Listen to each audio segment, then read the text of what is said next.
5장. 툴레인 가족이 영국으로 가는 항해를 준비하면서 이집트 거리의 집은 정신없이 바빠졌어요. 에드워드는 작은 옷가방을 갖게 되었고 에빌린이 그 가방에 에드워드의 짐을 싸주었어요. 최고로 멋진 정장과 최고로 좋은 모자 몇 개와 신발 3켤레를 챙겼는데 모두 런던에서 멋진 모습을 선보이기 위해서였죠. 에빌린은 가방에 옷을 넣기 전에 먼저 하나씩 에드워드에게 보여주고 이렇게 물었어요. 이 정장에 이 셔츠는 어때? 검은색 모자도 쓸래? 이걸 쓰면 네가 아주 잘생겨 보여. 이것도 넣을까? 마침내 5월의 어느 화창한 토요일 아침에 에드워드와 에빌린과 툴레인 부부는 모두 배에 올라 난간에 기대섰어요. 할머니는 부두에 있었고요. 꽃으로 가장자리를 두른 헐렁한 모자를 쓴 할머니는 에드워드를 똑바로 바라보았어요. 검은 눈이 활활 불타고 있었죠. 에빌린이 할머니에게 소리쳤어요. 안녕히 계세요. 사랑해요. 배가 부두를 떠났어요. 할머니는 에빌린에게 손을 흔들며 소리쳤죠. 잘 가, 꼬마 아가씨. 잘 가. 에드워드는 귀가 축축해지는 것 같았어요.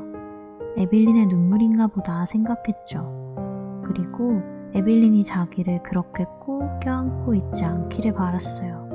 그렇게 꼭 껴안고 있으면 옷이 구겨지니까요.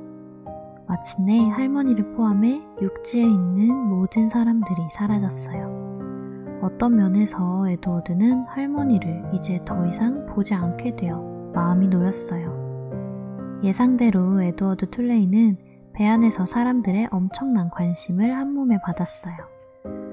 목에 진주 목걸이를 3줄이나 두른 나이 많은 부인이 말했어요. 참 독특한 토끼로구나. 부인은 에드워드를 더 가까이 보려고 몸을 구부렸어요. 에빌린이 고맙습니다. 라고 말했죠. 작은 여자아이 몇 명이 에드워드를 간절한 눈길로 바라보았어요.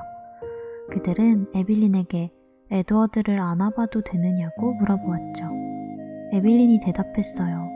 안 돼. 에드워드는 낯선 사람에게 안기는 걸 좋아하지 않아. 마틴과 아모스라고 하는 어린 남자아이 둘이 특히 에드워드에게 관심을 보였어요.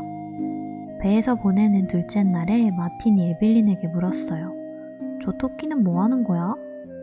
마틴은 긴 2다리를 쭉 뻗고 갑판에 앉아있는 에드워드를 가리켰어요. 에빌린이 대답했죠. 아무것도 안 해. 아모스가 물었어요.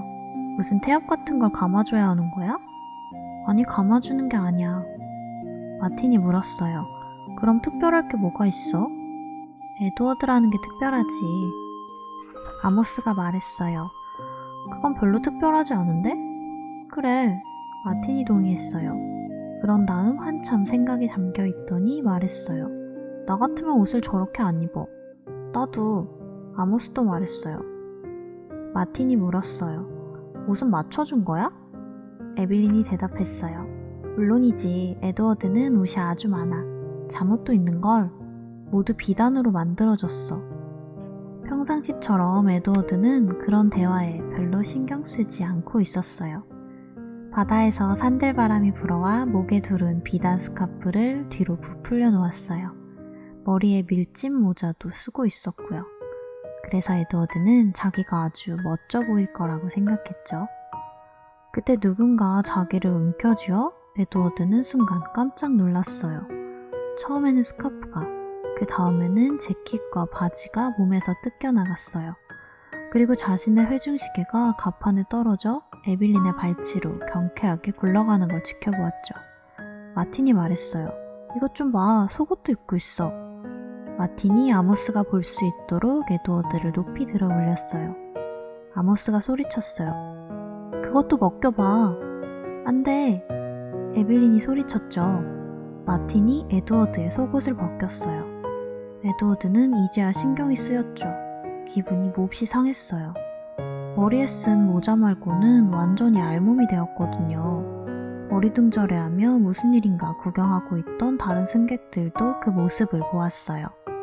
에빌린이 소리쳤어요. 이리 줘, 에드워드는 내 거야. 아모스가 마틴에게 말했어요. 아니 놔줘. 아모스가 손뼉을 치더니 팔을 활짝 벌렸어요. 내게 던져. 에빌린이 소리쳤어요. 제발 던지지 마. 도자기로 만들어졌단 말이야. 부서질 거야. 하지만 마틴이 에드워드를 던졌어요. 에드워드는 알몸으로 하늘을 날았죠. 조금 전까지만 해도 에드워드는 배에 탄 낯선 사람들 앞에서 발가벗고 있는 것이 자기에게 일어날 수 있는 최악의 일이라고 생각했어요. 하지만 그렇지 않았어요. 지저분한 사내애가 깔깔 웃으며 알몸인 자기를 다른 사내애에게 던지는 것이 훨씬 더 나쁜 일이었죠. 아모스가 에드워드를 붙잡고는 의기양양하게 높이 들어올렸어요. 마틴이 소리쳤죠. 다시 던져. 아모스가 팔을 들어올려 에드워드를 막 던지려고 할 때였어요. 에빌린이 그것을 막으려고 아모스를 붙잡고 자신의 머리로 아모스의 배를 받았어요. 그래서 에드워드 툴레이는 더러운 마틴의 손에 돌아가지 못했지요. 대신 배 밖으로 던져졌답니다. 6장. 도자기로 된 토끼는 어떻게 죽을까? 도자기로 된 토끼가 불에 빠져 죽을 수 있을까? 모자가 아직 내 머리에 있을까? 푸른 바다 위를 날면서 에드워드는 이런 생각들을 했어요. 해가 하늘 높이 떠있고 아주 오랜 시간이 지난 듯한 순간 에빌린이 자기의 이름을 부르는 소리가 들렸어요. 에드워드, 돌아와. 돌아오라고? 정말 우스운 말이야. 에드워드는 생각했어요. 에드워드는 거꾸로 떨어지면서 에빌린을 마지막으로 힐끔 볼 수 있었어요. 에빌린은 갑판에 서서 한 손으로 난간을 붙잡고 있었죠. 다른 한 손은 램프, 아니 불공? 아니 에드워드는 에빌린이 손에 들고 있는 것이 바로 자신의 금 회중시계라는 걸 깨달았어요. 에빌린은 시계를 높이 들어 올리고 있었고 마침 시계가 햇빛에 반사되었던 거죠. 내 회중시계, 난 저게 필요해. 에드워드는 생각했어요. 그때 눈앞에서 에빌린이 사라졌고 에드워드는 강하게 물에 부딪히며 모자를 잃고 말았어요. 모자가 바람에 날려 춤추며 날아가는 모습을 보면서 에드워드는 생각했어요. 이제 내 머리 위에 모자가 없겠네. 그리고 가라앉기 시작했죠. 가라앉고 또 가라앉았어요. 그러는 동안 내내 눈을 뜨고 있었죠. 용감해서가 아니라 어쩔 수 없었기 때문이었어요. 에드워드는 파란 물이 녹색으로 그리고 다시 파란색으로 바뀌는 걸 지켜보았어요. 그리고 마지막으로 칠흑같이 검어지는 것도요. 에드워드는 아래로 내려갔어요. 그러면서 속으로 내가 물에 빠져 죽는다면 지금쯤 분명 죽었을 텐데 하고 중얼거렸죠. 에드워드 위로 에빌린이 타고 있는 여객선이 스르르 지나가 버렸어요. 도자기 인형은 바다 밑바닥에 닿았어요. 그리고 마침내 머리가 흙 속에 파묻혔을 때 에드워드는 난생 처음으로 진정한 감정을 경험했어요. 바로 에드워드 툴레이는 두려웠답니다. 7장. 에드워드는 에빌린이 틀림없이 자기를 찾아올 거라고 생각했어요. 이건 학교에 간 에빌린이 집에 돌아오기를 기다리는 것과 아주 비슷해. 나는 이집트 거리의 집 식당에서 작은 바늘이 3, 큰 바늘이 12에 올 때까지 기다리는 척 해야지. 내 시계만 있어도 확실히 알 수 있을 텐데. 하지만 상관없어. 에빌린이 금방, 아주 금방 올 텐데 뭐. 몇 시간이 흘렀어요. 그러고 나서 며칠이, 또 몇 주가, 또 몇 달이 흘러갔죠. 에빌린은 오지 않았어요. 달리 할 일이 없는 에드워드는 생각하기 시작했어요. 먼저 별에 대해 생각했어요. 별이 침실 창가에서 어떤 모습으로 빛났는지 기억이 났죠. 어떻게 해서 별은 그렇게 밝게 빛나는지 에드워드는 궁금했어요. 내가 볼 수는 없지만 어디선가 그 별들이 아직도 반짝이고 있을까? 나는 태어나서 한 번도 지금처럼 별에서 멀리 떨어진 적이 없어. 에드워드는 또 흑멧돼지로 변한 아름다운 공주의 운명에 대해 생각해 보았어요. 왜 공주가 흑멧돼지로 변했죠? 못생긴 마녀가 공주를 흑멧돼지로 만들었기 때문이에요. 그게 이유죠. 그러다가 에드워드는 펠리그리나 할머니를 생각했어요. 뭐라고 설명할 수는 없지만 자기에게 일어난 일이 꼭 할머니 때문인 것 같다고 느꼈죠. 에드워드를 배 밖으로 던진 게 사내아이들이 아니라 꼭 할머니 같은 거예요. 할머니는 그 이야기에 나오는 마녀 같았어요. 아니, 할머니는 그 이야기에 나오는 마녀였어요. 그래요. 할머니는 에드워드를 흑멧돼지로 만들지는 않았지만 똑같이 벌을 주고 있는 거예요. 뭐라 말할 수 없는 이유 때문에 말이죠. 에드워드가 호된 벌을 받은 지 297일이 되는 날 폭풍이 불어왔어요. 폭풍은 얼마나 힘이 센지 에드워드를 바다 밑바닥에서 들어올려 미친 듯이 빙빙 돌게 했어요. 물은 계속 에드워드를 들어올렸다가 다시 밑으로 가라앉게 했어요. 도와줘. 에드워드는 속으로 외쳤어요. 사나운 폭풍은 에드워드를 바닷속 여기저기에 내동댕이 쳐댔어요. 잠깐 동안 에드워드는 폭풍이 이는 파랗게 멍든 하늘을 보기도 했어요. 바람이 귓속으로 윙윙 불어왔죠. 그 소리는 꼭 펠리그리나 할머니가 웃는 소리 같았어요.